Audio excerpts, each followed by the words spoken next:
बिस्मिल्लाहिर्रहमानिर्रहीम, अस्सलाम वालेकुम। विनस स्पोर्ट्स के साथ आपका मेज़बान शहजादा मोइन हाजिर है। हम अपने प्रोग्राम में क्रिकेट, हॉकी, फुटबॉल और दीगर खेलों पर बात करते हैं और उसके साथ कोशिश करते हैं जो खेल ग्रास रूट लेवल पर खेले जाएं उसको अपने प्रोग्राम में डिस्कस करें। पाकिस्तान और न्यूजीलैंड के दरमियान वनडे सीरीज़ का आगाज़ हो गया। कल पहला मैच दोनों टीमों के दरमियान खेला गया। 5 मैचों की सीरीज़ में कल पहले मैच में पाकिस्तान ने कामयाबी हासिल की, जहाँ पर हमने देखा कि बड़ा ज़बरदस्त एक स्कोर को जो न्यूजीलैंड ने किया था उसको आसानी पाकिस्तानी क्रिकेट टीम ने जो है चेस किया। 279 रन का टारगेट पाकिस्तान को मिला था चेस करने के लिए और उन्होंने 5 विकेटों पर ये कामयाबी हासिल की। फ़खर जमान ने कल पाकिस्तान की जानिब से सेंचुरी स्कोर की, जबकि न्यूजीलैंड की जानिब से मिचेल्स ने सेंचुरी स्कोर की।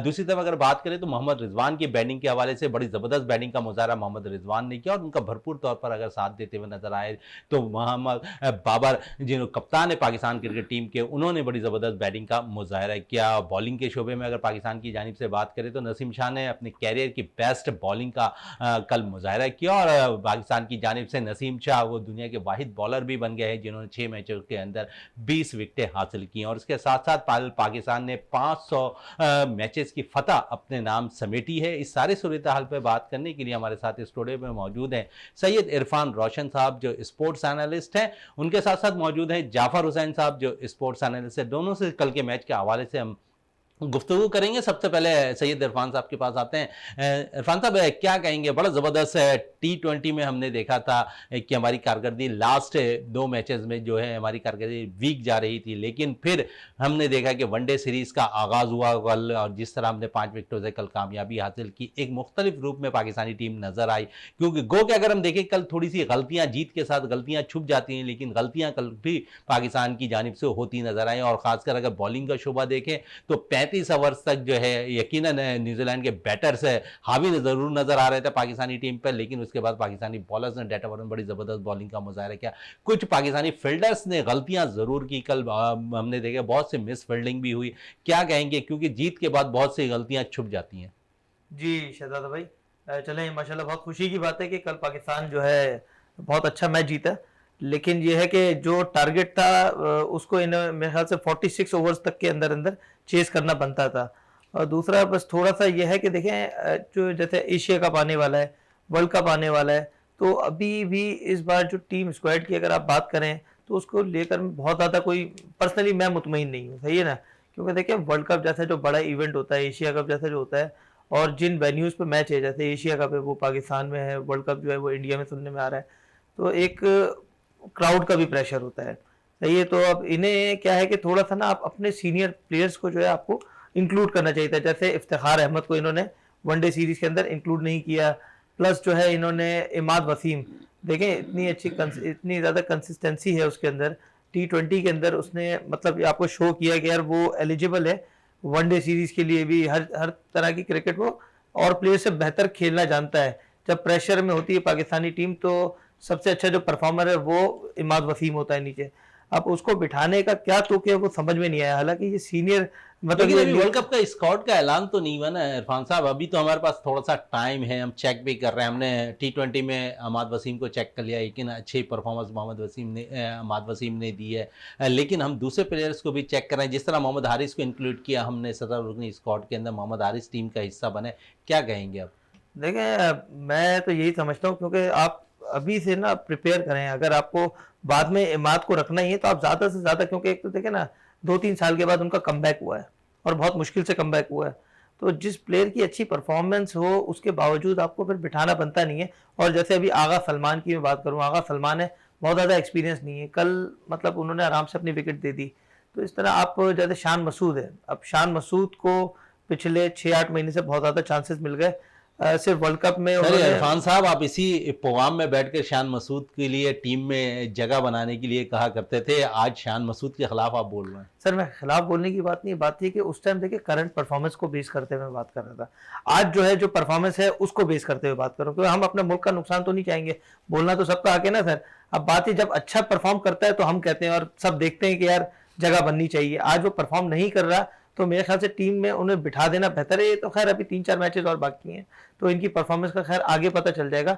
और हारिस की मैं बात करूंगा, देखिए हारिस अच्छा प्लेयर है, लेकिन हारिस को अगर आपने रखा है वनडे सीरीज के अंदर तो हारिस से आप बहुत ज़्यादा अच्छी एक्सपेक्टेशन ना रखें।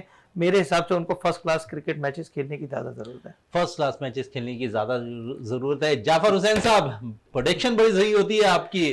कल आप स्टूडियो में बैठकर हमारे प्रोग्राम में कह रहे थे कि जब चौके छक्के लग रहे थे न्यूजीलैंड की जानिब से, तो आप कह रहे थे कि 280-90 रन ही बनेंगे, और यही कुछ कल होता नजर आया है। 288 रन स्कोर किए न्यूजीलैंड ने पहले खेलते हुए 7 विकेटों के नुकसान पे, और दूसरी तरफ आपने कहा था कि बआसानी पाकिस्तान इस टारगेट को भी चेज कर लेगा। गो के प्रोडिक्शन आपकी सही हो गई, क्योंकि दो तजिया निगार मजीद आप ये कहते नजर आए थे कि 300 प्लस रन स्कोर करती दिखाई देगी न्यूजीलैंड की टीम, लेकिन वो होता दिखाई नहीं दिया। आपकी प्रोडिक्शन सही थी, 280-90 के करीब रन थे। और जिस तरह पाकिस्तान ने कल कामयाबी हासिल की, इस कामयाबी के हवाले से क्या कहेंगे? फिर ओपनिंग जोड़ी ने बड़ा जबरदस्त परफॉर्म किया, खासकर हम इमामुल हक के हवाले से कल बात कर रहे थे।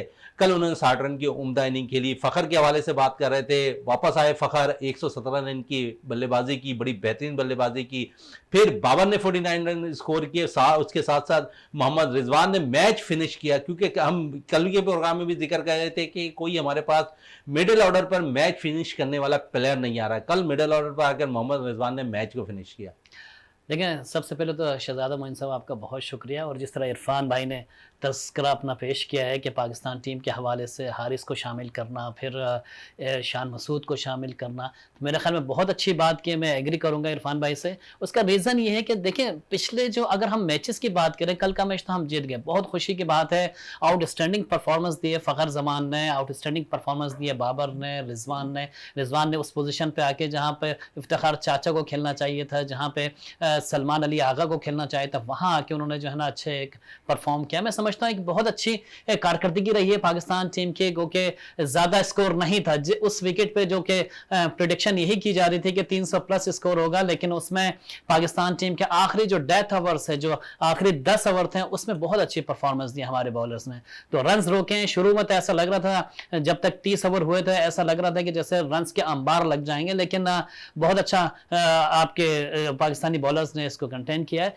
तो ये चीज़ तो चलती है, लेकिन जो खिलाड़ी क्यों शामिल किया, जो टीम तश्कील दी गई, जो स्क्वाड तश्कील किया गया, उसके हवाले से जो बातचीत चल रही है, वो बहुत अच्छी बात की है इरफान भाई ने। उसका मैं रीज़न पेश करूंगा, जिस तरह हमारे साउथ शकील हुआ करते थे माजी में, आपने ऑस्ट्रेलिया के खिलाफ उनको खिलाया, बहुत अच्छे आपने T20 भी खिलाया, लेकिन अब वो प्लेयर्स जो है ना वो कहाँ नजर आ रहा है। जिस तरह आपने जो है ना खुशदिल शाह को शामिल किया था, आपने पूरे जो है ना उनको शामिल रखा, पूरे 2 साल तक उनको अपने साथ चलाते रहे। उसके बाद एंड टाइम पे जब आपको पता है कि ये साल एशिया कप का है, ये साल वर्ल्ड कप का है, तो ऐसे प्लेयर्स को बिल्कुल गायब कर दिया गया। अब जो स्क्वाड का तश्कील दिया है, इफ्तिखार को आपने शामिल नहीं किया, हालांकि इफ्तिखार आपके साथ कंटिन्यू चल रहा है, टेस्ट में भी चल रहा है, T20 में भी चल रहा है। अब आपको वनडे में आपको जब दिखाना है, टीम को आके लेके चलना है, उसको भी गायब कर दिया गया है। शान मसूद, जिसको जो है ना कहीं नजर नहीं आ रहा था, 2 साल से अचानक आए और पहले टेस्ट में उनको शामिल किया गया, फिर उनको डोमेस्टिक खिलवाया, T20 खिलवाया, जिसमें जो उनको कहा गया कि आप अपना बैटिंग ऑर्डर चेंज करें, उसके बाद हम टीम में आपको ले सकते हैं। तो ये चीज़ें भी सामने हमारे हैं। लेकिन जिनके साथ इमाद वसीम की बात करेंगे, इमाद वसीम जो कंटिन्यू परफॉर्मेंस दे रहे हैं, डोमेस्टिक में परफॉर्मेंस दें, उनको भी शामिल नहीं किया गया। मेरे ख्याल में ये एक जो स्क्वाड तश्कील दिया गया है, ये अब फिर वही बात आ जाएगी कि ये जो है ना मनपसंद खिलाड़ी को टीम में शामिल करके उन्हीं को ले जाने वाली, उन्हीं को ले जाने। शायद आप समझते हैं कि इस वनडे स्क्वाड में जो मोहम्मद हारिस को शामिल किया गया, मनपसंद की हैसियत से शामिल किया गया। ऑब्वियसली देखें, मोहम्मद हारिस हो गए, आपके हारिस सुहेल हो गए, ये कहां गए? मतलब मुझे बताइए आप, क्या रिजवान विकेट कीपिंग कर रहे हैं? क्या रिजवान अपनी जगह छोड़े हैं? आपको मालूम है कि आपके T20 वर्ल्ड कप में दुबई में भी वो 2 दिन हॉस्पिटल में रह के दोबारा उन्होंने आके मैच खेला, ये सबको मालूम है। तो वो अपनी जगह कैसे छोड़ेंगे? जब वो बीमार भी होते हैं तो अपनी जगह नहीं छोड़ते, वो आगे खुद ही कर लेते हैं, कहते हैं कि मुझे पाकिस्तान के लिए जो है ना करना है, और मैं पाकिस्तान के लिए ना लेट सकता हूं ना बैठ सकता हूं। तो इसका मकसद ये है कि जज्बा, मैंने कहा नो डाउट इसमें जज्बे, बहुत अच्छी बात है, जज्बा है, लेकिन फिर दूसरे खिलाड़ियों को कैसे आप कह सकते हैं कि भाई इनको मौका दे रहे हैं? जिस तरह आपने बात की कि हारिस को मौका दे रहे हैं, कौन सा मौका दे रहे हैं भाई? टीम के साथ रख के कौन सा मौका? आपने शाहनवाज धानी को टीम के साथ रखा, 2 साल तक चलाते रहे, कोई मौका दिया? चला के घुमा फिरा के फिर उसको वापस कर देगा। शाहीन के साथ लेकिन तो बात टूर ये पे नहीं है होती, ना, जाफर बात ये हुसैन नहीं साहब, होती, टीम बात ये होती है जब आपने किसी प्लेयर को बनाना होता है ना, फिर उसको चांसेस दिए जाते हैं, फिर उसको खिलाया जाता है, उसको मौके दिए जाते हैं कि भाई अपने आप को प्रूफ करो, आप अपने आप के परफॉर्मेंस दिखाइए, उसके बाद आप जो है ना बड़े इवेंट में लेके जाते हैं। बड़े इवेंट में लेके इरफान साहब से मौके की बात हो रही, तो सलमान अली आगा के हवाले से क्या कहेंगे? काफी मौके अब शायद उन्हें मिलते दिखाई दे रहे हैं, क्या उनको भी सरपरस्ती हासिल है इस ग्रुप में, क्योंकि ग्रुप बंदी अब शायद टीम में नजर आ रही है? देखिए, ग्रुप बंदी की बात तो मैं बहुत पहले से कह रहा हूँ, ग्रुप बंदी मैंने तो खुल के बोला था, और जाफर भाई ने भी पहले बोला था ग्रुप बंदी है। और जाफर भाई ने बहुत अच्छी बात की, जो प्लेयर्स अच्छे जो आपके होते हैं ना, वो अचानक गायब हो जाते हैं, और इसका मैं आपको थोड़ा बयान करता हूं। परफॉर्मेंस हुजैर शाह की भी सही नहीं थी, फिर मोहम्मद आसिफ अली ने भी परफॉर्म नहीं किया, तो फिर जगह कैसे बनती है? नहीं, मैं आसिफ दीगर अली प्लेयर्स तो- को तो जगह देनी है ना। आसिफ अली की तो बात ही नहीं कर रहे। देखिए, आसिफ अली का तो गेम T20 वाला है, वनडे तो आप उनको खिला ही नहीं सकते ना। देखें, बात सारी ये, जैसे अभी हम PSL की बात कर लेते हैं, सही है। PSL में आप ये देखिए, पिछले 2-3 सालों से, अब आप 3 साल पुराने PSL का एडिशन देख लें, आपको याद होगा जाफर भाई, रिजवान को जो है ना बिठा दिया गया था, सही है। रिजवान को 1 मैच मिला था उसके अंदर, सही है। इसी तरह अब रिजवान ने क्या किया, जो रिजवान की टीम थी उसके अंदर उस्मान खान कितना अच्छा बैट्समैन है, उसने इग्नोर किया। उसको पता है यार यही कल को मेरा रिप्लेसमेंट बन जाएगा ना। तो इस तरह दानिश अजीज है, वो पिशावर में था। दानिश अजीज बहुत अच्छा प्लेयर है, लेकिन आपने हसीबुल्लाह को चांस दिया। तो आप ना, जो आपको लगता है ना यार आपके कोई कॉम्पिटिटर बन सकता है आगे आके, तो कैप्टन्स जितने भी होते हैं PSL के अंदर, उनकी एक लॉबी होती है, तो वो बहुत से प्लेयर्स को आगे नहीं आने देते। इसके लिए कोई एक प्रॉपर बेंच होना चाहिए, सही है। और जिससे हमारी लॉबी तो काफी अरसे से, जब से पाकिस्तान टीम बनी हुई, शायद उस वक्त से लॉबी चली आ रही लॉबी है ना, तभी तो आज हमारी टीम 5वें नंबर पे है, वरना हम पहले नंबर पे होते। आज जैसे इंग्लैंड, ऑस्ट्रेलिया और ये जो इंडिया की टीम है, अब इंडिया में देखे ना, कोई प्लेयर अगर 100 भी करता है तो अगले मैच में उसको बिठाते हैं, क्योंकि दूसरा 120-25 कर चुका होता है। वहां तो इतना वो लोग पता नहीं क्या क्या बड़े बड़े काम कर रहे हैं, और हम जो है अपने लड़कों को बिठा रहे हैं, हम अपनों की टांगे खींचने में लगे हुए हैं। तो बहुत ज्यादा, जब तक आपकी सोच बड़ी नहीं होगी। आप एग्री करेंगे, जिस तरह प्लेयर्स की बात कर रहे थे कि इग्नोर कर दिया जाता है प्लेयर, शाहनवाज धानी की इन्होंने मिसाल दी कि 2 साल तक वो टीम के साथ मुस्तकिल टीम का हिस्सा बने रहे, स्क्वाड के साथ मुख्तलिफ टूर्स भी करते रहे, फिर अचानक वो गायब हो जाते हैं, पाकिस्तान एक ही नुमाइंदगी कर रहे होते हैं, तो क्या कहेंगे उसके हवाले से? देखें, वो बिल्कुल सही है, मतलब बिल्कुल सही उन्होंने अर्ज किया, और ये चीज देखें करनी नहीं चाहिए, क्योंकि या तो फिर आप किसी प्लेयर को इतना ज्यादा आगे लेके नहीं आए, और इनके साथ ज्यादातर प्रॉब्लम क्या है, जैसे कि किसी को आपने मतलब इग्नोर करना होता है ना, तो आप उसको सेलेक्ट भी करते हैं, लेकिन आप उसको बेंच पे बिठा के रखते हैं, आप उसको चांस नहीं देते, सही है। तो ये चीजें अगर हमारी टीम के अंदर चलती रहेंगी, तो अभी हम इंडिया में जब जाएंगे वर्ल्ड कप खेलने के लिए, तो वहां पे हमें खुदा न खास्ता बहुत बुरी शिकस्त हो सकती है, और वो है बैटिंग ट्रैक से वहां पे सारे। लेकिन जब हमारे अंदर के लोग एक दूसरे को इतने प्रेशराइज करेंगे, चाहे बैटिंग ट्रैक हो, बॉलिंग ट्रैक हो, उससे कोई किसी को फर्क नहीं पड़ेगा, और हमें वहां पे शिकस्त का सामना हो सकता है सिर्फ अपनी गलतियों की। इरफान भाई देखें, मकसद ये है कि जिस तरह हम दुआओं पे चलती है ना हमारी टीम, अगर रमज़ान शरीफ हुए या कोई ऐसा महीना हुआ जिसमें दुआएं बड़ी कबूल हो जाती हैं पाकिस्तान की आवाम की, तो मेरे ख्याल में हो सकता है कि हम सेमीफाइनल भी खेल जाए। ऐसा कुछ नहीं, क्योंकि माजी में हम देखते रहे। लेकिन बात यह, जो हकीकत की अगर हम बात करें ना, बहुत सारे ऐसे हमारे प्लेयर्स आके उनको सेलेक्ट नहीं किया जाता, उनको टीम के करीब भी नहीं आने दिया जाता। जब मैच क्रूशल मैच होता है, उसको ऐसे मौके पर ऑस्ट्रेलिया के खिलाफ आपने सऊद शकील को भी खिला दिया, ऑस्ट्रेलिया के खिलाफ आपने जाहिद महमूद को भी आपने इंटर कर दिया, ऑस्ट्रेलिया के खिलाफ आपने जो है ना ऐसे प्लेयर्स को ला दिया कि भाई इसके खिलाफ तो हम चल ही नहीं सकते, ये फलाने चल ही नहीं सकते, इनको आगे कर दो। तो ऐसे प्लेयर्स भी आपको मालूम होता है। देखिए, टीम के अंदर अब एक कप्तान है, आपकी टीम मैनेजमेंट है, आपको मालूम है कि कौन सा प्लेयर कहां पे ज्यादा अच्छा परफॉर्म कर सकता है। ये हर चीज का आइडिया हो जाता है जब एक टीम लेके कप्तान चल रहा होता है। और जिसको 3 साल 4 साल हो जाए, तो मेरे ख्याल में एक एक प्लेयर्स की एबिलिटी का अंदाजा होता है। ये अच्छी तरह जानते होंगे, इरफान साहब टीम चलाते हैं अपनी। तो मुझे कहने का मकसद यह है कि जिस तरह कल की टीम मैच जीती है, नो डाउट आउटस्टैंडिंग मैच जीती है, लेकिन अगले, अगर आप कहना ना कि चांसेस दिए जाएं, तो अगले मैच में फिर किसको चांस देंगे? अच्छा, चांस की बात हो रही थी, कल थोड़ी सी बात में सलमान अली आगा और उसके साथ साथ शान मसूद की भी कर लूं, क्योंकि कल भी हम जिक्र कर रहे थे मिडिल ऑर्डर प्रॉब्लम हमें दरकार हो सकती है, और कल यही कुछ होता नजर आया। एक टारगेट हम चेस करने जा रहे थे, बड़ा टारगेट, फिर सलमान अली आगा की विकेट गिरती है, शान मसूद की विकेट गिरती है, थोड़ी सी प्रॉब्लम आती है, क्योंकि उसके बाद अगर देखें तो रिजवान ने अगर सहारा नहीं दिया होता तो फिर हमारे पास मोहम्मद नवाज बचे हुए नजर आ रहे थे। तो समझ रहे हैं कि एक मुस्तनद, जिस तरह आप जिक्र कर रहे थे कि इफ्तिखार अहमद को टीम का हिस्सा होना चाहिए, एज ए तजुर्बेकार अगर देखें तो वो टीम का हिस्सा होते तो शायद सपोर्ट ज्यादा मिल रही होती। देखिए बिल्कुल मिलती है। आपको पता है प्योर बैट्समैन जो है ना, वो अगर एक बॉल भी खेलता है ना तो उसका अंदाजा होता है कि यार पिच कैसा बिहेव कर रही है, तो आप कंटिन्यू उसी तरीके से खेलते हैं, लेके चलते हैं। सलमान अली आगा पे इतना रिलाई नहीं किया जा सकता है कि भाई ये जाके स्टिल वहां पे स्टैंड कर जाएगा विकेट पे।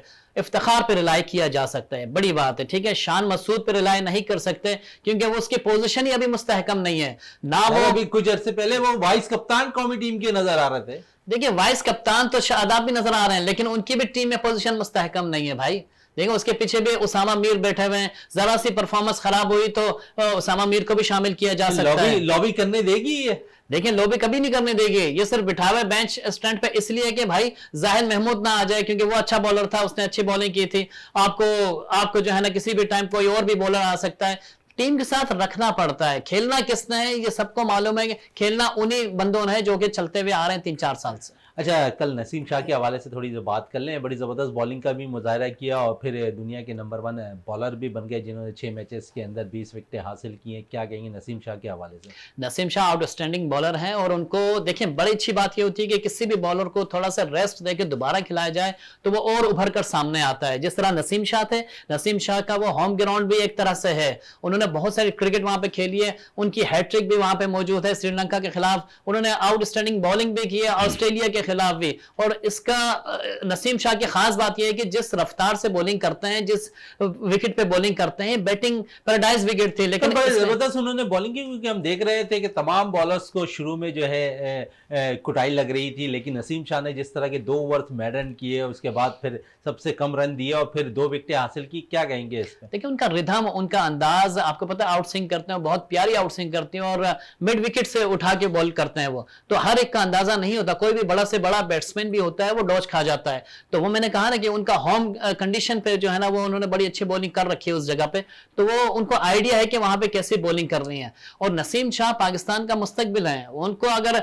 देखें जिस तरह पाकिस्तान में 90s में आपके पास आकिब जावेद थे, ये आकिब जावेद जैसे बॉलर हैं, इनकी बॉल कभी इन स्विंग भी होती है, कभी आउट स्विंग भी होती है, कभी मूव भी होती है हवा में ही। तो अगर आप अंदाजा लगाइए किसी हमारे बड़े क्रिकेटर से बात करें तो वो भी आपको यही कहेंगे कि नसीम शाह की जो अंदाज है, जो बॉलिंग है, वो बिल्कुल आउटस्टैंडिंग है, वो एक अलग ही रिदम के साथ करती है। आपके शाहीन शाह अफरीदी हो गए, हारिस रऊफ हो गए, इनका अलग म्यार है। फिर आपके एहसानुल्लाह की जिस तरह आप कल बात कर रहे थे, एहसानुल्लाह एक अलग चीज है। एहसानुल्लाह और हारिस रऊफ में टाई हो सकती है, लेकिन नसीम शाह की टाई किसी से अभी तक मुमकिन नहीं है। मुमकिन नहीं आप जो है। बात कर रहे थे मोहम्मद वसीम की, वसीम जूनियर भी नसीम शाह के मुतबादिल नहीं है, ये मैं आपको बता दूं।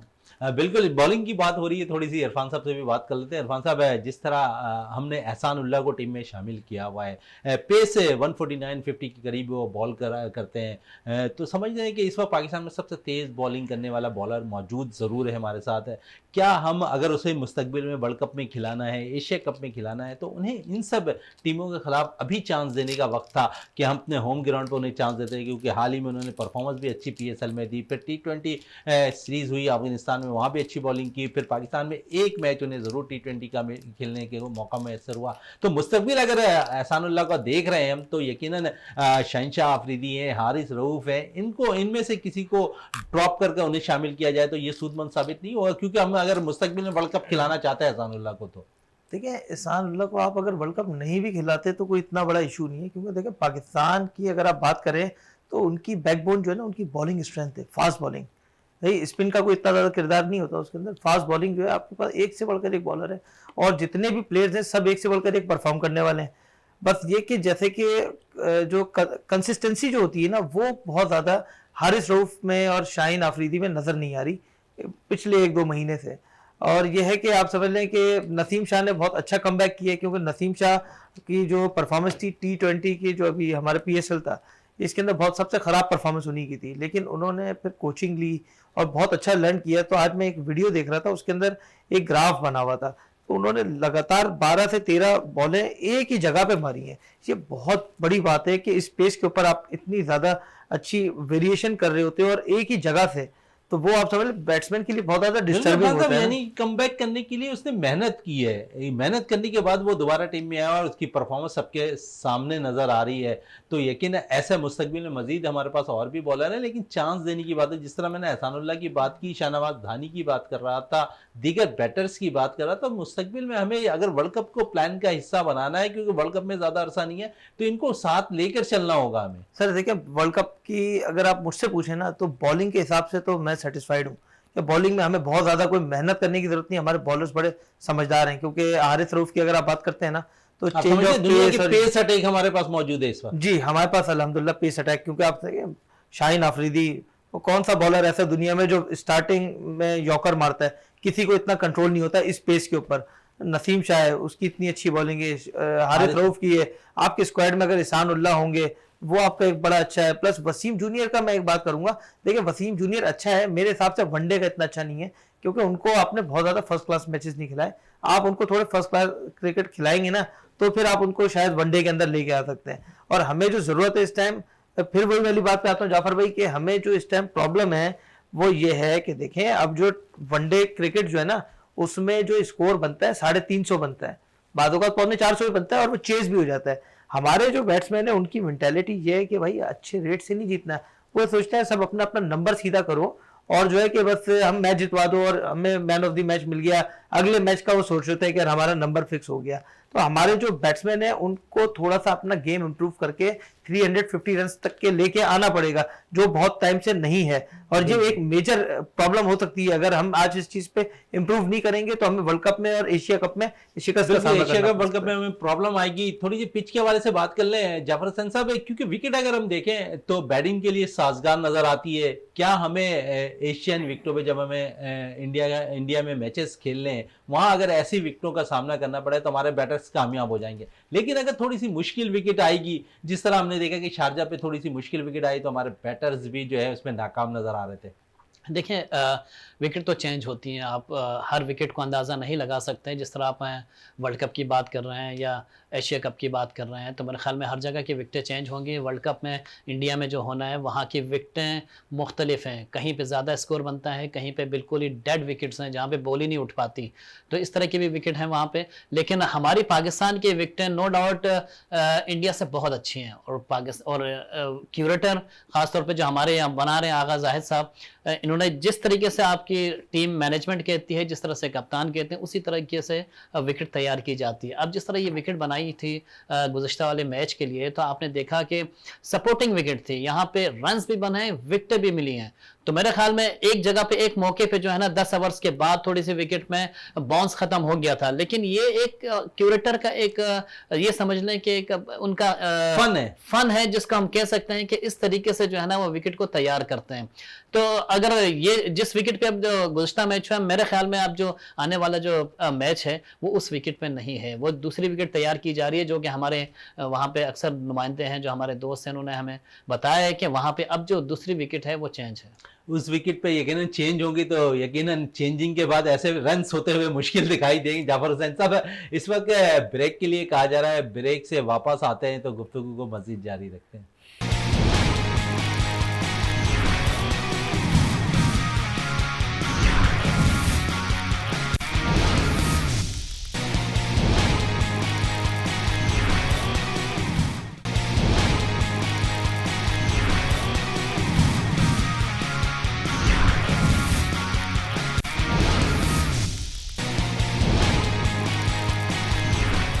बिल्कुल वक्फे से पहले जिस तरह बात हो रही थी क्यूरेटर के हवाले से और जिस तरह की विकेटें तैयार होने के हवाले से बात हो रही थी, पहली विकेट पे हमने देखा कि जो पिंडी में खेला गया वहाँ पर बैटिंग पैराडाइज नज़र आई, जहाँ पर बासानी पाकिस्तान ने 5 विकेटों से कामयाबी हासिल की। बड़ा टारगेट था लेकिन आसानी से चेस करती पाकिस्तान क्रिकेट टीम दिखाई दी। पाकिस्तानी स्क्वाड के हवाले से तो बात हो रही है, तो थोड़ी सी इरफान साहब से मजीद भी बात कर लेते हैं स्क्वाड के हवाले से। इरफान साहब इस टीम के अंदर अगर हम देखें तो कल जो 11 रुकनी स्क्वाड टीम खेल रही थी उसमें हमने देखा कि शान मसूद भी थे, सलमान अली आगा भी थे, फ़खर जमान भी थे, इमामुल हक भी थे। अगर हम देखें तो 4 बैटर्स हमारे साथ लेफ्ट हैंडेड खेल रहे थे। अगर हम डग आउट पे देखें तो अब्दुल्ला शफीक बड़ी ज़बरदस्त डोमेस्टिक में परफॉर्मेंस रही अब्दुल्ला शफीक की, लेकिन वो टीम का हिस्सा बनते दिखाई नहीं दे रहे? क्या वो बाबर आजम की गुड लिस्ट में नजर नहीं आ रहे? क्या उनकी परफॉर्मेंस वीक थी, जिन्हें 4 मैचेस में उन्होंने डग हासिल किया, इस बेस पे वो टीम में शामिल नहीं हो रहे? लेकिन वो टीम के डग आउट में जरूर मौजूद है, तो यकीनन कप्तान रिलाइव करते हुए जरूर नजर आ रहे हैं उस पर मुस्तकबिल में। लेकिन चांस ना मिलना शायद ये सवालिया निशान है अब्दुल्ला शफीक के हवाले से।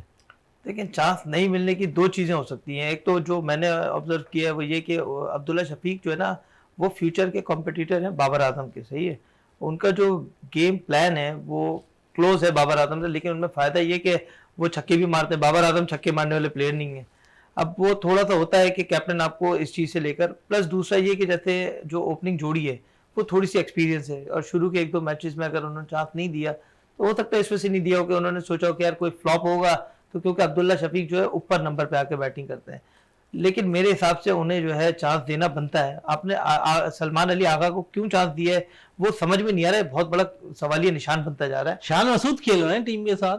अरे शान मसूद जो है ना, वो पता नहीं किस मिट्टी के बने हुए हैं, आप समझे। उन्हें तो बाहर की पिचेस पे जब भी जाते हैं बहुत अच्छा परफॉर्म करते हैं, तो समझते हैं गैर मुल्की खिलाड़ी बन गए, गैर मुल्की खिलाड़ी बन गए। यहाँ पर अपनी कंट्री में दुनिया यहाँ पर मतलब एक से एक प्लेयर जो है वो आप समझे टेल एंडर भी आगे परफॉर्म कर जाता है, शान मसूद यहाँ के विकेटों पे फंस जाते हैं। अब उनकी क्या है कि मतलब उनकी मेंटेलिटी समझ में नहीं आती ना। अब ये कि देखिए अब्दुल्ला शफीक से रिलेटेड मैं एक बात और करूंगा। अब्दुल्ला शफीक ऐसा प्लेयर है, आप उसके ज्यादती ना करें। जहाँ पे आपने न्यूजीलैंड में उसका डेब्यू कराया था वहाँ उनको 2 डक्स मिले थे, सही है। उसके बाद आपने शारजा, जो दुनिया की सबसे मुश्किल तरीन विकेट है, आप बाबर आजम खुद तो वहाँ पे मतलब रेस्ट ले लिया, और वो जो है अब्दुल्ला शफीक से आपने मतलब 1 डाउन भेजे आप उनको, और वहाँ पर वो दोबारा बेचारा 2-0 खा के आया ना। तो उसके बाद आप देखें उसको, आप दें ना पिंडी वाली पिच के ऊपर, आप उसको कराची में चांस दें तो फिर वो बताएगा कौन। बाबर आजम की कौम देख ली कि बाबर आजम अच्छा है, अब्दुल्ला शफीक अच्छा है। कैलिबर है लड़कों का हमारे, लेकिन हम जब तक कि अपनी छोटी सोच से सर बाहर नहीं निकलेंगे ना, तो हम जो है ना अपने लोगों का नुकसान करते रहेंगे और अपनी टीम का भी नुकसान करते रहेंगे। अच्छा, क्लेवर की बात हो रही है तो हमने अब थोड़ा सा तजुर्बाकार टीम और नौजवान खिलाड़ियों पर मुश्तमिल टीम वर्ल्ड कप के लिए तश्कील देनी है। विक्की आर्थर बाकायदा तौर पर पाकिस्तान आ गए हैं, वो बाकायदा उनको जिम्मेदारी सौंपी गई है कि इसी 25 से 30 लड़कों के स्क्वाड को जो है आपने मुंतखब करना है जो वर्ल्ड कप के लिए फ़ाइनल की जाएगी। उससे फाइनल 25 से 30 लड़कों में और फिर फाइनल स्क्वाड में आप सरफराज अहमद को देखते नज़र आ रहे हैं। देखिए सरफराज अहमद को एक तरह से हाँ 30 में तो इस वजह से होना चाहिए क्योंकि एक एक्सपीरियंस की अगर आप बात करें तो फिर एक एज अ बैकअप कैप्टन भी, कि मतलब आप डगआउट में बैठ के भी बाबर आजम मेरे ख्याल से उनसे कोई मशवरा लेगा तो बाबर आजम के काम ही आएगा, सही है ना। सर मशवरा कहाँ से लेंगे बाबर आजम तो ग्राउंड के अंदर रिजवान को भी शायद खातिर में नहीं लाते। तो बाबर आजम किसी को भी खातिर में नहीं लेके आते। अब वही है, वो जितनी बॉलें खेलते हैं ना, वो जो मैं लास्ट उसकी बात करता हूँ ना, जो T20 हमारा हुआ था उसके अंदर जब बाबर आजम जो है ना 18 बॉलें खेली थी, सही है ना।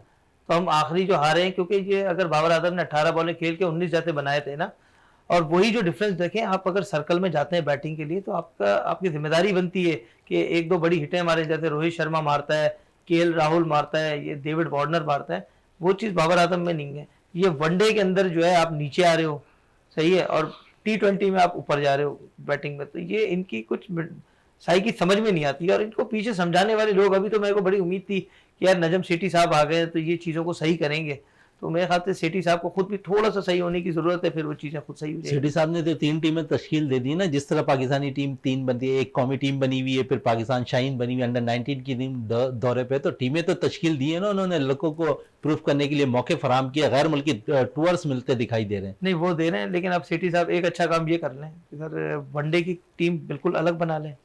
जो आपको वनडे में नजर आए ना फेसेस, मतलब जो उस दुनिया भर की टीमें ऐसे ही करते नजर आ रही हैं। हाँ, आपके टेस्ट की अलग टीम हो जाए, T20 की अलग हो जाए। खासतौर पे T20 का अगर टैलेंट बात करें, हमारे पाकिस्तान में T20 के बड़े अच्छे प्लेयर्स, क्योंकि हमारा गेम थोड़ा एग्रेसिव है। हम जितना एग्रेसिव T20 में खेलते हैं, हम उतना एग्रेसिव जो है ना वनडे में खेलते नहीं है। तो हमें वनडे में एग्रेसिव होने की जरूरत है, और तो आपका विन परसेंटेज बहुत ज्यादा बढ़ जाएगा। 500 मैचेस माशाल्लाह पाकिस्तान की टीम माशाल्लाह खेल चुकी है। तो अब उनका ये कि अगर आप देखें तो 50% विन है, 50% लॉस है। तो अब ये कि इनको चाहिए अब थोड़ा सा जो है बेटर की तरफ आए। बिल्कुल, मैचेस के हवाले से बात हो रही है तो जाफर हुसैन साहब 49 मैचेस पाकिस्तान ने खेले हैं। कल 500 मैचेस में यानी कि फतह पाकिस्तान की झोली में आ गिरी, यानी कि 500 मैचेस पाकिस्तान ने अब जीत लिए। क्या कहेंगे इस पे, क्योंकि कल एक जहां पर फतह पाकिस्तान ने न्यूजीलैंड के खिलाफ हासिल की तो वहां एक खुशी की बात ये थी कि 500 मैचेस के अंदर भी फतह पाकिस्तान ने समेटी। जी, पाकिस्तान के लिए एक अच्छा रिकॉर्ड है कि 500 जो है ना वो वनडेज़ पाकिस्तान के नाम हुए हैं। गो के रेशो ज़्यादा है, 494 का रेशो है, लेकिन फिर भी ठीक है। हालांकि अगर हम देखें ऑस्ट्रेलिया को देखें तो उन्होंने 9 तकरीबन 594 जो है ना मैचेस वो जीते हैं। इसके अलावा इंडिया ने जो है ना वो भी 534 या 35 इस तरीके से जीते हैं। तो मेरे ख्याल में तीसरे नंबर पे जो हमारी पोजीशन आई है इस वनडेज़ के हिसाब से, तो ठीक है, कोई बुरी नहीं है। लेकिन ये है कि रेशो थोड़ा सा बढ़ाना पड़ेगा, जीत को और ज़्यादा मुस्तकिल मिजाजी पे करना पड़ेगा। जिस तरह कल का मैच हम जीते हैं, इसी तरह सीरीज़ जीतने की ज़रूरत है हमें। ऐसा ना हो कि वनडे सीरीज़ में जो है ना T20 की तरह जो है ना वो बराबरी पे या शिकस्त पे ख़त्म करें, अल्लाह ना करे ऐसा हो। लेकिन हमें जीतनी पड़ेंगी ये चीज़ें वनडे, क्योंकि हमारे हाथ में होम क्राउड है, होम ग्राउंड है। बड़ा एडवांटेज हासिल होता है जब आप होम ग्राउंड्स पे खेल रहे होते हैं। तो मैचेस जीतना बहुत ज़रूरी होते हैं। थोड़ी सी अफसुर्दगी है क्योंकि T20 के जो था ना वो उसमें हमें फतह हासिल करनी थी, गो के उसमें हमने जो है ना वो बराबरी पे खेला। अच्छा, पिंडी में मैचेस है, जब 2 कंप्लीट हो जाएंगे तो उसके बाद जो है कराची में 3 मैचेस हैं। कैसा देखते हैं कराची के विकेटों को, क्योंकि पिंडी की विकेट्स पे तो हमने देखा है बैटर ज़्यादा सूदमंद साबित हो रहे हैं। देखिए, कराची में जो है ना टीमें तो अच्छा एंजॉय करती हैं, टीमें तो अच्छा मैचेस खेलती हैं, लेकिन क्राउड की तरफ से बड़ी परेशानी का सबब बनते हैं। क्योंकि एक तो ग्राउंड जहाँ पे है वो बिल्कुल सेंट्रल में है, और उसके बाद लोग जो आते हैं तो एक तरह से जो ट्रैफिक जैम होता है, जो लोगों को परेशानियाँ होती हैं, जो कि काफ़ी दूर अपनी गाड़ी जो है ना वो ड्रॉप करके आते हैं, पैदल चल के आते हैं। तो मेरे ख्याल में जो बहुत ही ज़्यादा शौकीन है वो तो आ जाते हैं, लेकिन कुछ लोग कराची के लोग जो है ना वो ज़्यादातर तरजीह देते हैं टीवी पर देखने की मैच की। लेकिन इसके अलावा अगर हम देखें तो कराची की विकेटें हो गई या कराची का ग्राउंड हो गया, आउटस्टैंडिंग मैच होता है यहाँ पे, और रिजल्ट ओरिएंटेड मैच होता है, और बहुत अच्छे मतलब करीब करीब मैचेस होते हैं। दोनों को सपोर्ट करती है, बॉलर्स को भी सपोर्ट करती है विकेट, और बैट्समैन को भी सपोर्ट करती है। जो अच्छा परफॉर्म करता है, जो सीधे बल्ले से खेलता है, वही अच्छा परफॉर्म करता है और वही कामयाब होता है कराची की विकेटों पे। बिल्कुल, कराची की विकेटों की बात हो रही थी, इरफान साहब से भी बात कर लेते हैं। काफ़ी कराची में ऑर्गेनाइज भी करते हैं क्रिकेट, खुद भी क्रिकेट खेलते हैं। क्या कहेंगे कराची की विकेटों के हवाले से? अब मैचेस कराची में जब मुंतकिल हो जाएंगे, 3 मैचेस हैं कराची के अंदर वनडे न्यूजीलैंड के खिलाफ, तो कैसा देखते हैं इन विकेटों को? देखिए, कराची की तो विकेट अगर आप क्योंकि थोड़ा सा मौसम का भी अमल दखल रहेगा, क्योंकि महकमे मौसमियात ने भी कुछ पेशन गोई की है कि कुछ मुमकिन बारिश का भी उन्होंने जो है अलमिया दिया है। अगर बारिश हुई तो आप समझ लें सीरीज़ हमारी ख़राबी की तरफ जा सकती है। अभी इन्हें चाहिए कि शुरू में ही अब जितने भी मैचेस इनको मिल रहे हैं तो उसमें जीतें हैं, और कोशिश करें वन साइड करके जीतें। क्योंकि कराची में जैसे आज की भी प्रेडिक्शन थी बारिश की, आज नहीं हुई, लेकिन ये कि अनकरीब बारिश हो सकती है। और उसमें ये कि फिर बैटिंग ट्रैक आप चाहे कितना भी अच्छा बनाए, फिर वो टर्निंग हो जाती है थोड़ा, फिर बैटिंग थोड़ी मुश्किल हो जाती है, तो बहुत ज़्यादा हाई स्कोरिंग मैचेस नहीं हो पाते। अब बस ये कि क्राउड से एक थोड़ी सी अपील करूंगा कि कराची का, जैसे जाफर भाई ने बिल्कुल सही बात की, अच्छा बहुत क्राउड ज़्यादातर टीवी पे देखना जो है ना, इवन मैं खुद टीवी पे देखना पसंद करता हूँ मैचेस। अब क्राउड जैसे लाहौर का है वो हल्ला गुल्ला कर रहे होते हैं, लग रहा होता है यार पाकिस्तान में कोई मैच हो रहा है। अब कराची का जो है ना, एक तो वो बिल्कुल अंधेरा सा भी होता है जहाँ पे क्राउड बैठा होता है, स्टैंड काफी दूर है, खाली होती फासला है, बहुत ज्यादा है ना, फासला स्टैंड बहुत का। ज्यादा है, और वो जो है ना सीट्स काफी खाली पड़ी होती है ना, और वो भी आपकी इतनी अच्छी बड़ी न्यूजीलैंड जैसी टीम आई हुई है, उसमें सीट्स खाली पड़ी हो, तो एक जो है ना देखने वाले भी थोड़ा सा, और जो टीम आपकी जो वो दूसरी टीम है जो आई हुई है वहां से, वो भी थोड़ा डिसअपॉइंट हो जाते हैं कि यार यहाँ से कोई क्राउड की सपोर्ट नहीं मिल रही। बिल्कुल सपोर्ट नहीं मिली, लेकिन जो आप कराची में भी आप मुख्तलिफ टूर्नामेंट ऑर्गेनाइज करते हैं, उस हवाले से क्या कहेंगे? क्योंकि कराची के अंदर टैलेंट बहुत मौजूद है, लेकिन इसी टैलेंट में हम शायद देखते हैं कि पाकिस्तानी टीम को अब तक कोई अच्छा एक ऑफ स्पिनर नहीं मिल सका। सर, ऑफ स्पिनर की तो खैर बहुत बड़ी कमी है जब से मोहम्मद हफीज गए टीम में ना, तो वो तो आप ऐसे थे कि ऑफ स्पिनर की मतलब कंप्लीट पैकेज थे आपके पास। देखिए, आप कह रहे हैं कराची क्रिकेट में ऑफ स्पिनर ये जो है ना जितने भी प्लेयर हैं, आज मैं ज़रा सोच के आया था, एक लड़कों से रिलेटेड एक बात करूंगा, पहले भी मैंने आपके प्रोग्राम में एक बात की थी। जो हमारे कराची के अंदर बहुत से लड़के आते हैं KPK से, पंजाब से, और जो अपने यहाँ के मकामी हैं, उनके साथ सबसे बड़ी जाफर भाई प्रॉब्लम पता है क्या है? हर लड़के की डिमांड, जैसे मैं हूँ, मैं अपनी टीम में मैचेस मतलब अभी मैं टूर्नामेंट माशाल्लाह हम लोग रनर अप हैं, T10 का हम लोगों ने खेला है रमज़ानों में। अब हर लड़का भाई, अगर मैं अपनी टीम में खिलाना चाह रहा हूँ, कोई 500 की डिमांड करता है, कोई 1000 की करता है, कोई 1500 की। अगर आपको अच्छी क्रिकेट खेलनी है और आपको एक वाकई में एक आप अपने आप को चाहते हैं प्रमोट करना, तो आप जो है ना एक प्रोफेशनलिज्म दिखाएं। आप ना के मतलब जो टीम ऑनर है उससे पैसों का तकाजा करें, तो फिर बहुत अच्छी बात है। अब ये चीज़ जैसे पंजाब के लड़के हैं, केपीके के लड़के हैं, जो वहाँ पे जो मैचेस होते हैं, इस्लामाबाद में भी मेरी टीम है, वहाँ पे जब मैं खेलता हूँ तो वहाँ पे कोई लड़का अगर बाइकिया या कोई मतलब छोटी से छोटी भी कोई जॉब कर रहा है, तो वो 250 डालेगा, 300 डालेगा ग्राउंड फीस के अंदर, सब पैसे मिला के खेलते हैं। यहाँ क्या है, सब टीम ऑनर के ऊपर वो हो जाते हैं कि यार आप पैसे दो, हम पैसे आपसे उल्टा तकर्जा करते हैं ना। तो ये कराची के लड़कों को चांस नहीं देना ना जो आने वाले हैं, तो उनके लिए मैं कहता हूँ कि आप नहीं सपोर्ट कर रहे, बहुत अच्छा नहीं करें। हाँ, जो आपको अभी तक के करंट परफॉर्मर्स हैं, जो जिन्होंने अच्छा प्रोफेशनलिज्म दिखाया है, आप उनको चांस दें। और बाकी ये चीज़ बिल्कुल ख़त्म होनी चाहिए। जितने भी टीम ऑनर्स हैं जो मुझ जैसे बंदे के लेवल पे मैचेस खिलवाते हैं, फ्रेंडली हो गए चाहे टूर्नामेंट्स हो गए, उनसे सबसे अपील है कि जितने भी लड़के आपसे पैसों का तकाजा करते हैं, उनको बिल्कुल ये आप जो है ना उनको टीम में चांस देना छोड़ दें। ऐसे हम आज से स्टैंड लेंगे ना, तो हमें क्रिकेट शायद और अच्छी हमें फ्यूचर मिल जाएगा हमारे बिल्कुल लिए। फ्यूचर मिल जाएगा। जाफर हुसैन साहब क्या कहेंगे, इनकी बात से कितना शहजादा भाई, एग्री करते हैं आप? बिल्कुल एग्री करेंगे। उसका रीज़न ये है कि मैंने बहुत सारे ऐसे टूर्नामेंट्स देखे हैं जिसमें कराची के लड़कों की अगर आप बात कर रहे हैं, जिस तरह इरफान भाई, कराची के लड़कों का नुकसान हो रहा है। लड़के जो है ना टीमों के दोस्त वगैरह, टीमों की जो अपनी टीम को जितवाने के चक्कर में कराची से बाहर के लड़कों को बुलवा के उनको यहाँ पे पैसे दे के बाकायदा खिलवा रहे होते हैं। तो ये एक नुकसान हो रहा है। किसका नुकसान हो रहा है? कराची के लड़कों का। उनका हक मारा जा रहा है, क्योंकि आप ये नहीं चाहते कि भाई हमारे लड़के प्रमोट हो, आप ये चाहते हैं कि हमारी टीम प्रमोट हो, और उसके बाद वो टीम नहीं रहती, वो टीम मुख्तलिफ जो है ना वो बढ़ जाती है। तो इसी तरीके से हमने देखा कि यहाँ पे जितने टूर्नामेंट्स में गुज़िश्ता 2 सालों के दरमियान, हर टूर्नामेंट में जो लड़के थे वो मकामी थे ही नहीं, वो मुख्तलिफ जगहों के थे, मुख्तलिफ एरियाज के थे, जो यहाँ पे आके खेलते थे और वक्ती तौर पर मैच में जो है ना वो पैसे लेके खेलते हैं और खेल के फिर चले जाते हैं। इसका मतलब है जो आप अपना क्लब चला रहे हैं, वो क्लब कहाँ गया फिर आपका? आप इतने अरसे से रजिस्टर्ड करवाए हुए अपने क्लब को, उस क्लब के अपने खिलाड़ी मौजूद नहीं है। ये बड़ी एक सवालिया निशान है कराची के लोगों का, या फिर कराची के लड़के मौजूद नहीं है। कराची में जितने रजिस्टर्ड क्लब हैं उनके पास खिलाड़ी ही मौजूद नहीं है। एक बड़ा जो है ना, एक ये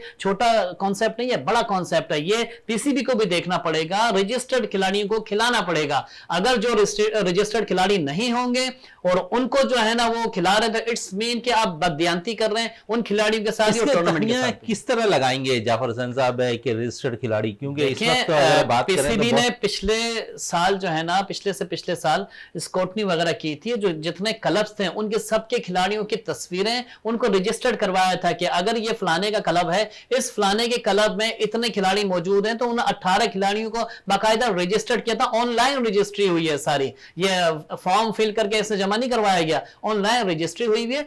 अब जब टूर्नामेंट होता है या जब कोई पीसीबी का टूर्नामेंट होता है, उसमें वो खिलाड़ियों की रजिस्ट्रेशन तो देखी जा रही होती है, लेकिन अदरवाइज जितने प्राइवेट टूर्नामेंट हो रहे हैं उसमें जो है ना हर क्लब वो चाहता है कि मेरा क्लब जीत जाए या मेरा क्लब ये यहां तक पहुंच जाए। उसमें जो है ना वो अपने रजिस्टर्ड क्लब के खिलाड़ियों को हटा के वो इधर उधर पकड़ दकड़ वाले खिलाड़ियों को खिला के अपनी टीम को जो है ना वो समझते हैं कि हमारी टीम जीत जाएगी, और वो खिलाड़ी नुकसान भी पहुंचाते हैं। ये अभी लास्ट में बात कर रहा हूं आपको 27वें रमजान टूर्नामेंट के, इसमें एक बहुत बड़ा क्लब है आपके कराची का, बड़ा नाम है, बहुत सारे खिलाड़ी हैं उसमें, आपके इंटरनेशनल खिलाड़ी भी शामिल हैं। उनके मैनेजर ने ये बात कही कि भाई ये जो खिलाड़ी जिसको मैंने ये पाकिस्तान खेला हुआ इसको खिलाया, इसने पैसे भी लिए, सब कुछ लिया, और फिर भी जो है ना हमारी टीम हार गई, और इसी की वजह से इसने रन ज्यादा दे दिए।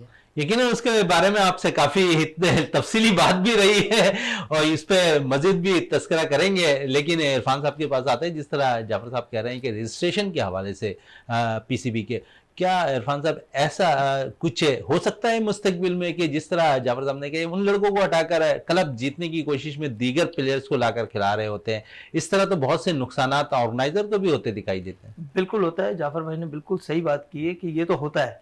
ये जो बड़े टूर्नामेंट्स होते हैं उसमें बाहर से लड़के आते हैं, बाकायदा लोग उनको ट्रेन का खर्चा देते हैं कि यार आओ आप यहाँ के, क्योंकि थोड़ा सा पर्सनल हो जाते हैं, कैप्टन की आपस में लगी हुई होती है, और उस चक्कर में हमारे लड़के इग्नोर हो जाते हैं ना। तो यहाँ से आप लोग मैसेज ये दे रहे हैं कि भाई बहुत से टीम ऑनर्स हैं, उन्होंने ये चीज़ें स्टार्ट की, पैसे दे के खिलाने वाले चक्कर है ना। अच्छा जाफर भाई, जो आप बात कर रहे हैं ना कि लड़के बाहर से आके खेलते हैं, आप समझ लें बहुत ज़्यादा तादाद में आते हैं। जब ये कराची में बड़े टेप टेनिस के टूर्नामेंट्स होते हैं ना, वहां से तकरीबन पूरी पूरी टीमें बाहर से आती हैं, एक एक प्लेयर के ऊपर अच्छे खासे पैसे लगे हुए होते हैं। तो इस तरह की जो क्रिकेट है, आप समझ लें अपने, देखिए आप जब वहां जाएंगे, पेशावर और लाहौर पूरा पाकिस्तान के शहर अपने ही है, कोई मैं किसी के ऊपर पर्सनल नहीं हो रहा, लेकिन वहां पे आप जाएंगे ना, वहां पर कराची के लड़कों को इग्नोर किया जाता है। हम जो है इग्नोर नहीं करते, हम चांस देते हैं। तो इसीलिए मैं पीसीबी से भी यही रिक्वेस्ट करूंगा। अभी लाहौर में टूर्नामेंट में रमजान में समझ रहे थे कराची के कोई प्लेयर्स वहाँ हिस्सा ले रहे थे? कराची का कोई प्लेयर मुझे नजर नहीं आया उसके अंदर। जाफर हसन लेकिन साहब, बात यह है कि जिस तरह ये बात कर रहे हैं ना, सबसे ज्यादा टूर्नामेंट्स होते ही कराची में हैं। लाहौर में तो ये सीजन के हिसाब से बिल्कुल करवा ये दिया। फर्स्ट टाइम रमजानों में शुरू हुआ है। लेकिन बात यह है, जिनकी बात कर रहे हैं वो हमारे लोकल खिलाड़ी हैं, टेप बॉल से लेके हमारे इंटरनेशनल तक, उन खिलाड़ियों को मौका नहीं मिलता। बिल्कुल सही बात की इरफान साहब ने, कहीं भी टूर्नामेंट होगा, पेशावर में, यहाँ वहां, वो लोग मौका ही नहीं देते कराची के लड़कों का। तो इसलिए ज्यादा नुकसान हो रहा है कराची में। ना महरूमी जो लोगों में आ रही है कि महरूमी के शिकार जो हो रहे हैं खिलाड़ी यहाँ पे, उसका एक रीजन ये भी है कि ये लोग अपना दिल बड़ा करके खिलाड़ियों को खिला लेते हैं। अब आप देखें ना, मैं किसी पठान बलोच या फलाने के हजारों की बात नहीं कर रहा, मैं बात कर रहा हूँ खिलाड़ी की। खिलाड़ियों ने अपने ग्रुप्स बनाए हुए हैं, वो अपने लड़कों को लेकर आते हैं और लाके खिलाते हैं, टेप बॉल हो चाहे हार्ड बॉल हो, उसमें खिला के वो उनको बाकायदा जो है ना मौका दे रहे हैं। हमारे खिलाड़ी कहाँ गए?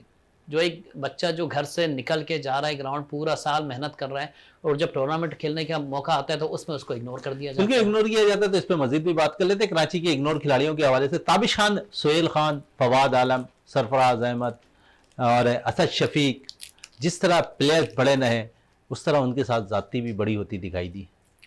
शहजादा भाई, ये तो हम सालों से सुनते आ रहे हैं और देख रहे हैं, लेकिन कर हम कुछ जिक्र नहीं अभी सकते। कराची का हो रहा, तो मैंने कराची के प्लेयर्स के हवाले से बात देखिए की। कराची का तो अभी भी आप मुझे बताते ना, जैसे शान मसूद है अभी जो टीम के अंदर खेल रहा है, वो कराची का है। उसके अलावा आपको कराची का पूरा 11 खिलाड़ियों के अंदर आपको कौन था प्लेइंग 11 में? कोई भी नहीं था। और ये कि कराची की अगर आप बैटिंग की बात करें, बैट्समैन आपके पूरे पाकिस्तान में सबसे अच्छे निकलते हैं वनडे क्रिकेट के खासतौर पर, वो कराची से निकलते हैं। इतने अच्छे अच्छे प्लेयर्स हैं। अब ये जो है ना, आप उनको खुद ही साइड लाइन कर देते हैं। जो है आपके पास एक से एक अच्छा प्लेयर है, सऊद शकील है, तो आपके पास T20 हो चाहे वनडे हो, आपके कंप्लीट पैकेज है। लेकिन आपने उसका नाम ऐसे दबा दिया है कि जैसे कि वो बेस ही नहीं करता ना। सही कह रहा हूँ मैं? बिल्कुल बिल्कुल, ये भाषा चीजें आपने हैं, बिल्कुल। इनसे आपको ना हमारे अपने जो लोग हैं पीसीबी के, उन्हें बहुत ज्यादा मतलब जो भी सेल्फिशनेस है वो खत्म करनी पड़ेगी। और जो है एक अच्छी क्रिकेट पे एक थोड़ा मेरिट बेस पे, आपको ग्रास रूट लेवल से जो लड़के मेहनत करके पूरी जिंदगी ऊपर आते हैं, आपको उनको चांस देना पड़ेगा। और खासतौर पे वो कराची के लड़के हैं और सिंध के लड़के हमारे जो सबसे अच्छा परफॉर्म करते हैं। आप देखें ना, आप हर सिटी की एक वो बनाए, कोई कमेटी बनाए, ताकि पीसीबी के अंदर भी हर शहर का एक नुमाइंदा बैठा होना चाहिए जो करंट परफॉर्मेंस अच्छी स्ट्राइक रेट के साथ, वहां पर उसकी पूरी लिस्ट बननी चाहिए, कौन टॉप परफॉर्मर है, कौन से फॉर्मेट के हिसाब से आपको उनको चांस देना चाहिए। बिल्कुल चांस देना चाहिए। नौजवान खिलाड़ियों की बात हो रही है, चांस देने की बात हो रही है। जाफर हसन साहब, अगर पाकिस्तान अंडर 19 की बात करें तो 19 का जो भी कप्तान तकरीबन सेलेक्ट होता है वो कराची से बिलोंग करता हुआ नजर आता है। अभी भी पाकिस्तान टीम बांग्लादेश के टूर पे है। पाकिस्तान 19 की क़यादत जो है साद बेग कर रहे हैं, उनका भी ताल्लुक कराची से। कराची का हर लड़का ग्रास रूट लेवल से परफॉर्म करता हुआ नजर आता है। उसके बाद अंडर 16, 15, 19 तक वो कराची की नुमाइंदगी करता नजर आता है। कौमी टीम में जब सिलेक्शन होती है तो शायद वो साइड लाइन होता दिखाई देता है, क्योंकि अगर आप देख लें तो माजी में भी आप उठाकर देख लें तो ऐसा कुछ 19 के कप्तान के साथ भी होता रहा बहुत से, सिवाय सरफराज अहमद के। देखें, जितने बिल्कुल सही बात की आपने, अंडर 19 तक तो कराची के प्लेयर्स जो है ना वो कप्तानी कर रहे होते हैं और बहुत अच्छा टीम को लेके आगे चल रहे होते हैं। इसकी मिसालें बहुत सारी हैं हमारे पास। आप एहसान खान देख लें, आप मोहसिन को देख लें, आप इसके अलावा अब जो साद बेग का आपने नाम लिया है, इसके अलावा फैज़ान को आप देख लें। बहुत सारे ऐसे खिलाड़ी हैं जिन्होंने अंडर 19 में अच्छा परफॉर्म किया और कप्तानी के फ़राइज़ भी अंजाम दिए। लेकिन अब जो सूरत हाल है वो ये है कि चूँकि पहले माजी में 90s में पीसीबी हुआ करता था कराची में, उनका हेडक्वार्टर ही कराची में था। उसके बाद जब लाहौर गया है, लाहौर में जाने के बाद ये थोड़े से मसाइल पैदा हो गए हैं कि नज़रें जो है ना वो सिर्फ लाहौर तक ही जम के रह गई हैं, पंजाब तक ही रह गई हैं। आपकी कराची तक जो है ना वो दूर की निगाह पहुँचती ही नहीं है, आपको नज़र आता नहीं है। आपने कहा कि अंडर 19 को कोई पूछने वाला नहीं है, ठीक है। अब जिस तरह बात हो रही है, जिस तरह इरफान साहब ने बात की कि शान मसूद को टीम में शामिल किया गया एज ए कराची होने के नाते, हालांकि वो कराची में तो ज़्यादा टाइम गुजारते भी नहीं हैं और ना ही होते हैं, वो ना ही शुरू में थे। तो एज ए कराची के तौर पे या एज ए सिंध के तौर पे अगर उनको टीम में शामिल किया गया है तो ये बड़ी गलती है। और मेरे ख्याल में टीम पूरे पाकिस्तान की है और सिर्फ इलाके की या सिर्फ सूबे की बात नहीं करनी चाहिए, लेकिन नुकसान सूबे का ज़रूर होता है। सुबह सिंध में क्या ऐसे प्लेयर्स शामिल नहीं है जो कि टीम में, कौमी टीम में अपनी जगह बना सकें? यकीनन है, लेकिन उनको जब मौका ही नहीं देंगे, जब उनको शामिल नहीं करेंगे तो फिर ऐसा ही नुकसान उठाना पड़ेगा। शाहनवाज दानी जब ए टीम में आ सकते हैं, परफॉर्म कर सकते हैं, तो वो कौमी टीम में क्यों नहीं कर सकते थे? जाहिद महमूद, ये सारे बहुत सारे ऐसे प्लेयर्स, अभी नाम लेना शुरू देखें। ऑस्ट्रेलिया के खिलाफ आपने सऊद शकील को रखा, आपने सिर्फ एक टेस्ट खिलाया, 2 टेस्ट में नहीं खिलाया, 3 वनडे हुए, 1 वनडे में उनको चांस नहीं दिया गया। आपने फिर आप बात करते हैं कि भाई हमने टीम के साथ रखा और उसके बाद निकाल दिया। अब मौका था ना, अब इस टीम के साथ रखते, इस टीम के साथ आप आगा सलमान की जगह खिलाते, क्यों नहीं परफॉर्म करता? आप किसी की जगह भी खिला देते। एक खिलाड़ी की बात नहीं कर रहे आगा सलमान, किसी भी जगह पे आप सऊद शकील को शामिल तो करते जब उनका ट्रैक रिकॉर्ड अच्छा है, बुरा नहीं है। आप ये देखें, अगर किसी का बुरा हो तो आप निकालें, कोई जवाब तो बनाएं। ये बड़े मसाइल हैं कि भाई ये सिलेक्शन कमेटी को देखना पड़ेगा, सोचना पड़ेगा। सिलेक्शन कमेटी में मेंबरान तो सिंध से ले लिए जाते हैं, लेकिन मियारी खिलाड़ी जो है ना वो शामिल नहीं किए जाते। मियारी खिलाड़ी शामिल नहीं किए जाते हैं। अब पाकिस्तान ने अपना दूसरा वनडे मैच खेलना है। इरफान साहब समझते हैं कि इस मैच में कुछ तब्दीलियां होनी चाहिए? तब्दीली देखें, नहीं भी करेंगे तो चलेगा, क्योंकि हम माशाल्लाह मैच समझ जीते रहे हैं हैं। कि शान मसूद और सलमान अली आगा में दोनों को फिर दोबारा मैचेस दूसरे वनडे में भी शामिल किया जाए। देखिए, आपने दे दिया है तो आप दे दें, लेकिन ये कि हो सकता है वो बहुत कोई एक्स्ट्राऑर्डिनरी खेले तो फिर आप उसको कंटिन्यू करें। अगर वो दोनों में से कोई एक भी इस मैच में भी फ्लॉप हो जाता है तो खुदारा फिर आपको प्लेयर को चेंज करना चाहिए। जो जिनको आपने बेंच पे बिठा के रखा है उनको आपको चांस देना बनता है। बिल्कुल, बेंच में जो बैठे हैं उनको चांस देना जरूर बनता है। सामा मीर डगआउट पे बैठे हुए हैं और शादाब खेलते नजर आए, काफी चांसेस शादाब को भी मिल गए। वाइस कप्तान जरूर हैं लेकिन परफॉर्म नहीं कर पा रहे। नहीं, देखें, टीम जीत गई है पाकिस्तान न्यूजीलैंड के खिलाफ पहला वनडे, तो जब टीम जीतती है तो फिर तब्दीली के जो है ना वो चांसेस तकरीबन 99% ख़त्म हो चुके होते हैं।